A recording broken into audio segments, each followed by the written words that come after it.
Oh, kia ora tātou. Is there anyone who wants to open us with a karakia? Ka vai.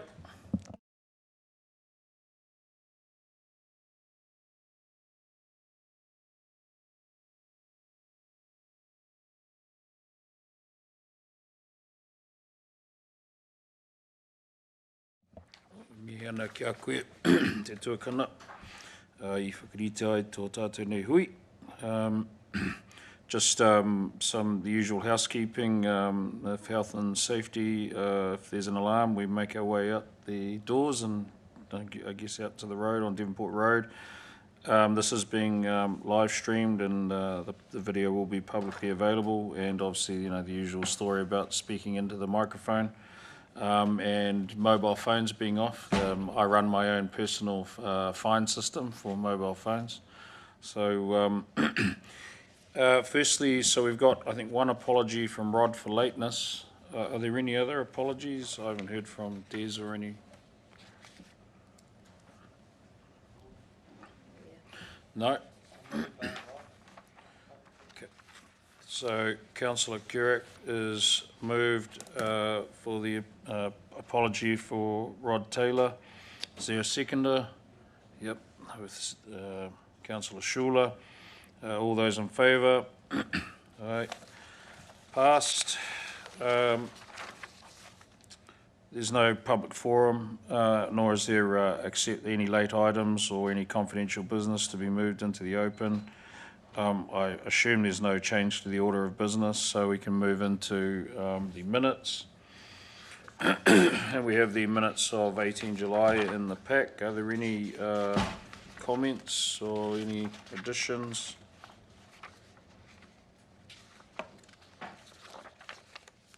Doesn't appear to be, so I'll perhaps move from the chair that we accept those, they be confirmed as a true and correct record. Is there a seconder? Councillor Currick, all those in favour? Carried. Are there any conflicts of interest that anyone needs to declare? There are none. All right.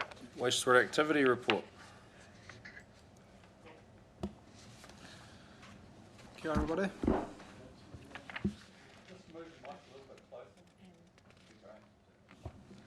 Was that better? Oh, kia ora, everyone. I'll just run through the wastewater activity report. So monitoring results for the regional Tyrone City's wastewater consents are all within the consent limits. This includes the discharges from the Timanga outfall. Council recently submitted the monitoring upgrade and technological review to the regional council, which was a requirement of the discharge consent for 62878. The wastewater standards were published a little bit too late for inclusion in this report, so staff will provide a review of the potential impacts of this at the next committee meeting. Oh, and by the way, I'm happy to answer questions as I go along, just sing out. Okay, there were quite a few recommendations made in the report by both Becca and Maria. So staff are planning to provide a committee with a...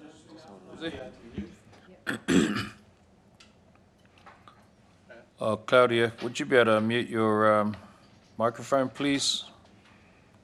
Oh, sorry.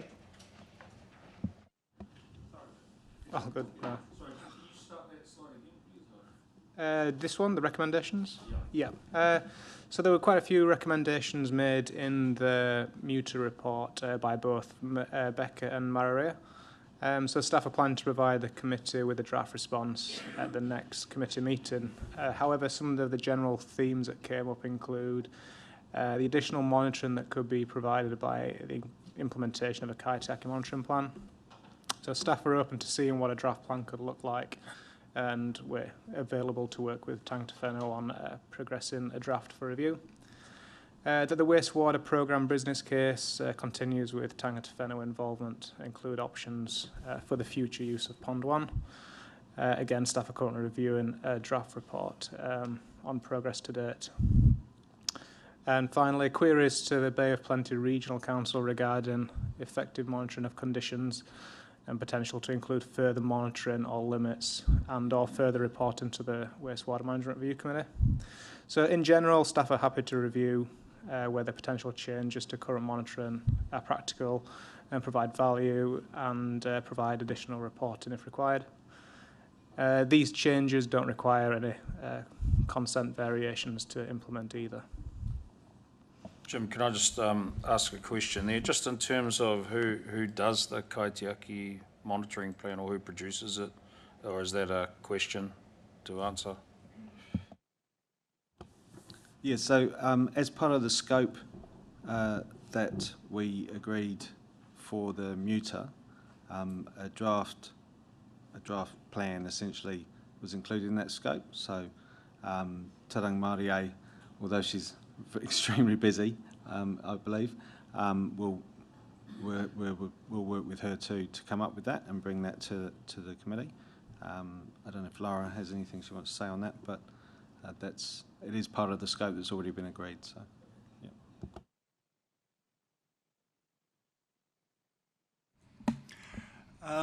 yeah. Excuse my ignorance, but when did we sort of talk about options for future use of Pond 1? Is that the one that's supposed to be decommissioned? Because as far as I know, I think we've just talked about it, or as tangata whenua view anyway, decommissioning of it, and I say give back to Ngā Pōtiki, but hey, I know, like I said, I might have missed that.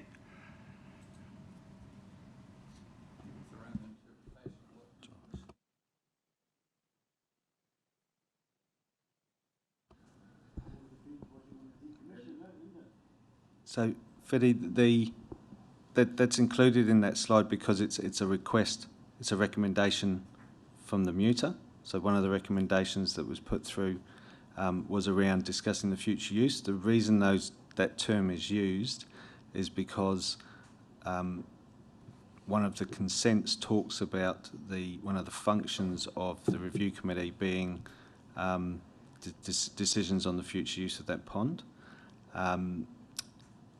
It's also part of the PBC really, because obviously any reduction in flow balancing that Pond 1 currently provides to us has ramifications for other parts of the system. So, you know, if you take Pond 1 out of that, what does that mean for the outfall, storage through those sort of rain events, all those kinds of things? So, the reason it's up there is because it's a recommendation in the report.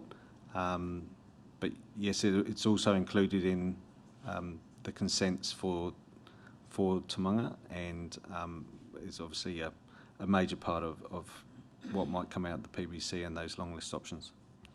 I suppose the short point is, isn't it, that the project business case will have a range of options in it. So the conversation on what the future of those ponds, or Pond 1 or in the other pond, is still a live topic, I think is what Fiti's getting to.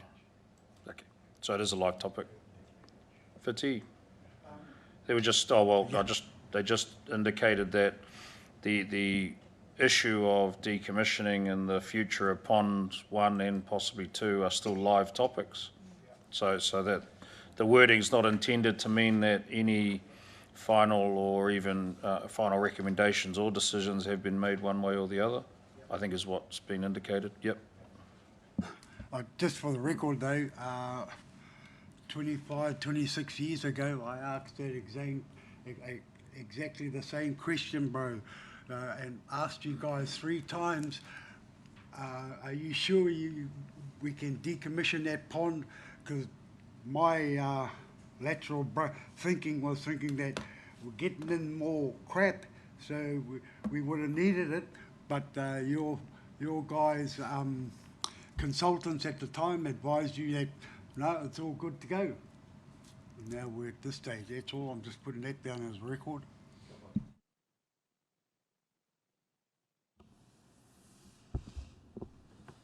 Okay, next slide.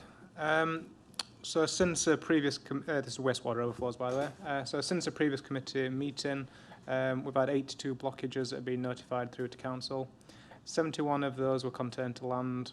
1 of them discharged to the stormwater network. and 10 of those potentially made the receiving environment. So Regional Council, Toitiora, local iwi and Hapu reps were notified. Water quality sampling has been undertaken, warning sign erected, and sampling until results indicate that there's no further impacts on water quality. We've also got some new billboards raising awareness around overflows being rolled out, which is shown on the image to the right. Okay, moving on to the emergency overflow discharge consent and the seepages. So since the previous committee meeting, we've had no emergency discharges, and all the seepages are within the consented limits.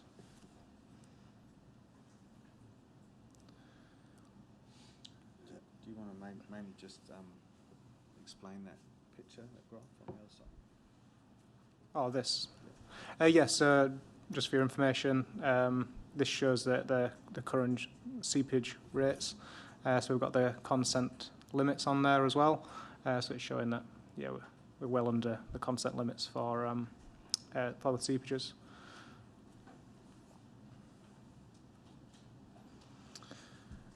Okay, moving on to the odour consents. So since the last committee meeting, we've had one odour complaint that we received for Chapel Street wastewater plant. Council staff investigated the complaint and found it wasn't caused by the operation of the wastewater plant. And so far we've not had any odour complaints received for Timanga plant. Yeah, the odour complaint that we did have was for the biosolids removal, we believe. That image to the right shows the commissioning stage of the new odour scrubber that we've seen at Timanga.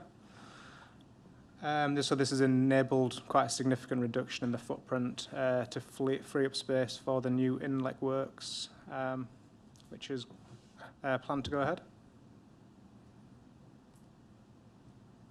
Moving on to the CapEx projects, clarify 3, so physical works and preliminary commissioning is completed. The final commissioning will be carried out when Bioreactor 2 is completed. And the image on the right shows a very recent photo that we took. Bioreactor 2, so as the image on the right shows, construction of the structure is progressing well. Completion is scheduled for the end of 2026. Will be commissioned into service early 2027, we hope. And then moving on to the Bioreactor 1, the renewal works. So once we've got Bioreactor 2 in service, we can take Bioreactor 1 offline and drain it. So we're looking around about March 2027 for that. This will enable the plant and equipment inside the bioreactor to be replaced. We anticipate this should take around about 3 months.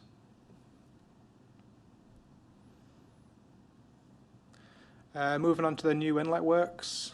So preliminary design has been completed and is under review. The next design phase is scheduled to commence in July 2026, with construction scheduled for July of 2028. And the image on the right shows a general arrangement of the new inlet works structure. Okay, moving on to the wastewater network operation. So this is the Opal Drive pump station. The images on the right show some fairly recent images showing progress. So as you can see, most of the in-ground pipe work is complete, including Opal Drive carriageway, and the cultural monitoring of the earthworks is ongoing. Commissioning plan is underway, with activities due to commence in February. Current physical works completion is going to be mid-May 2026. I've just included this aerial showing the general arrangement of Opal Drive pump station. You can see it's quite a hive of activity there at the moment.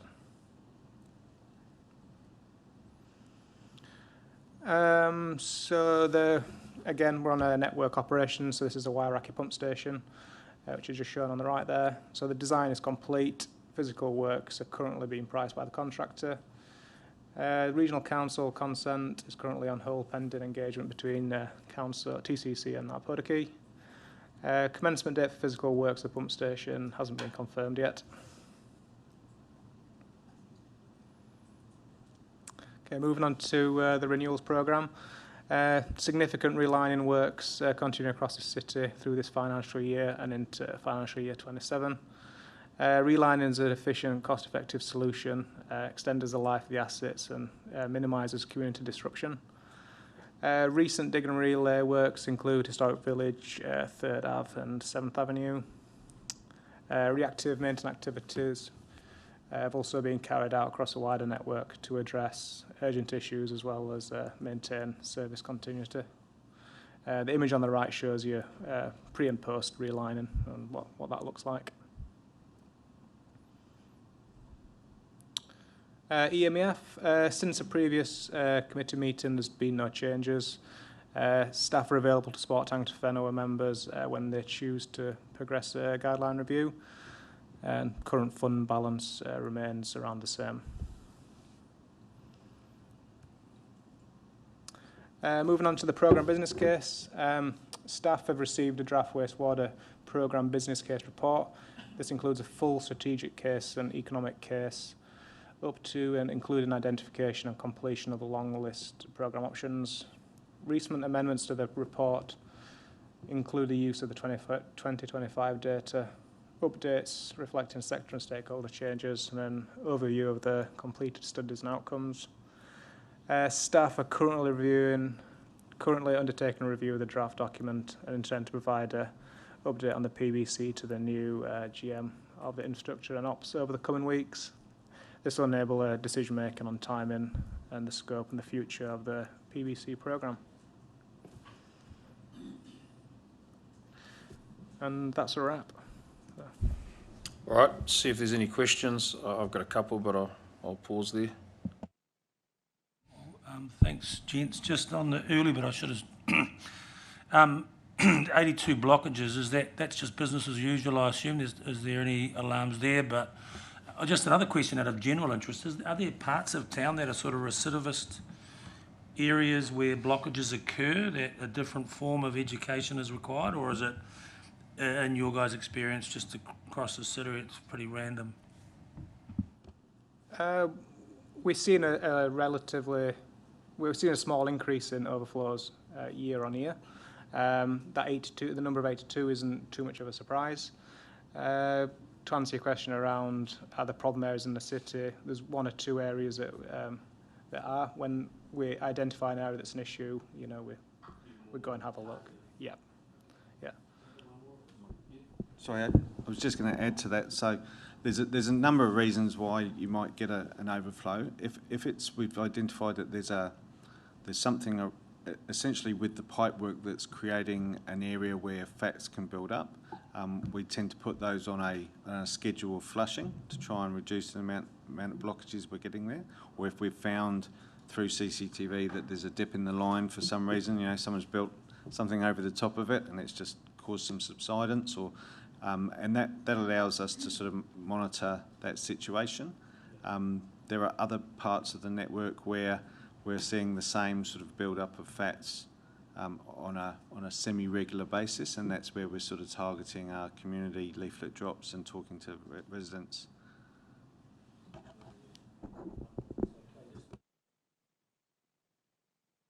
And a curiosity question, so with that renewals technique, which what's the expected life that comes out of that sort of pipe? It's pretty good. I'll just have a look over my shoulder, but I think it's about 50 years, isn't it? Yeah, about 50 years. Okay.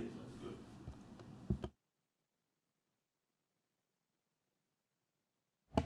Tēnā koutou. Just on that same topic, that's a concrete pipe, is it? But I also understand there's quite a number of PVC pipes. Can the same technique be used if there's a problem there? So I can imagine, understand how concrete can be affected by the gases or whatever that is emitted. How do plastic pipes fail? What would require them to be relined? Yeah, there's a couple of reasons. Some of the plastic pipes that were were put in the 90s.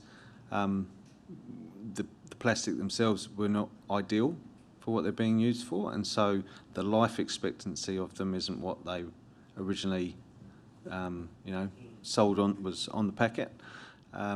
Another can be the stress that those pipes are put under by operational, flows and pumping, and so they've had a harder life than you would have expected for one reason or another.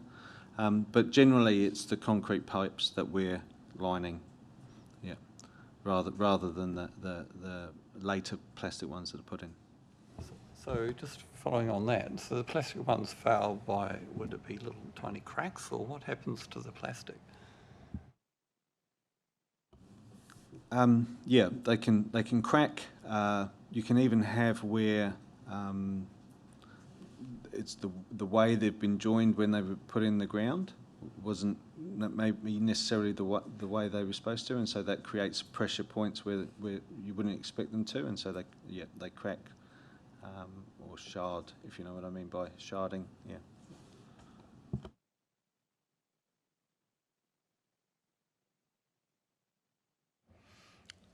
Any other questions? Any other members? I just wanted to ask then about the, well, actually first, can I make a note about the Environmental Mitigation and Enhancement Fund? The various iwi and hapu have met in relation to Rangatoa, and they do have some proposals, but I've been working with Radley and Jim around what our policy documents are for the committee and whether or not there might need to be an amendment, so that's now quickly become a 2026 issue to deal with. So we'll come back on that one. In terms of the program business case, so you've mentioned there that staff are working on it. It's going to go to the GM. The project team, does it go to them before it comes here, or is there? Yes, it will. We'll run it through the project team. We've lost some people from the project team, and we probably have to replace them as well. But once I guess we need to bring Renica up to speed on where we're at and what we've been doing, and that's sort of our first protocol. Yeah. Do you mean the council's lost some people on that side of the team, or that's what you mean? Also our technical experts from Becker and Stantec. Some of them have either decided they've done enough work and headed off into the sunset, or so. So Spencer, just on the proposed amendments to the fund's policy, what are we talking about there? Well, possibly one of two scenarios. At the moment, the policy says that there will be a panel assembled to consider applications for the use of the fund or access to the fund, the resources. And it may well be that the alternative, or in addition to that, is that the council can receive the committee can receive applications and consider those directly, whether or not through the panel or otherwise, or there's a complete replacement of the policy and it's directed to the purposes that the iwi and hapu have kind of come up with. So those are the two broad options. I haven't had the chance really to engage with it to understand what's possible and how you draft it, but it's probably one of those two scenarios broadly. So just to improve its efficacy, if you call it that, effectiveness, and to provide the outcomes that the fund was designed to achieve, which currently is not working very well. Is that right? Well, yeah, I suppose it just hasn't been accessed yet, and obviously it was close to a panel being assembled, but it just, as I've said before, it seemed to me that was going to result in some kind of a random set of applications coming forward. And if you look at what the intent behind the consent condition was, it was very much about empowering iwi and hapu to build their capacity, to undertake monitoring, to undertake research, to do other things that would assist in the enhancement and mitigation related to the wastewater treatment plant. So I think that it's not to say that the policy as it currently stands couldn't have achieved that, but I think it was going to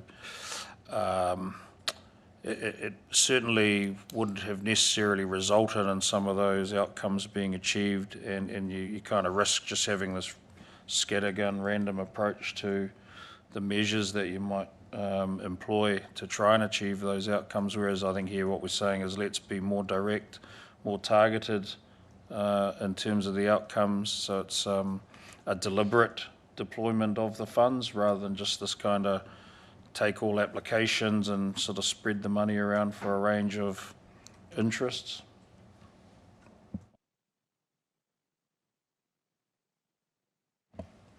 Are there any other queries? Oh, sorry, if there's none on the report, then I'll move that we receive the wastewater activity report. Is there a seconder? Councillor Currick, all those in favour? Aye. Carried. Oh, there's no late items, so unless there's any other matters that anyone wants to raise before we... No? Oh, well, Councillor Rolliston was last in, so he has to do the honours. Thank you, Chair. Nā mihi kia koutou. E mihi hoki ki te mutunga o tēnei tau. Nō reira nā mihi o te tau kia koutou. Nā mema o te wāri. Kia noi tātou. Kia tau kia tātou katoa te atawhai o tō tātou reki ai kraiti me te aroa te atua me te whiwhitahitanga ki te wairua tapu. Ake ake. Amene.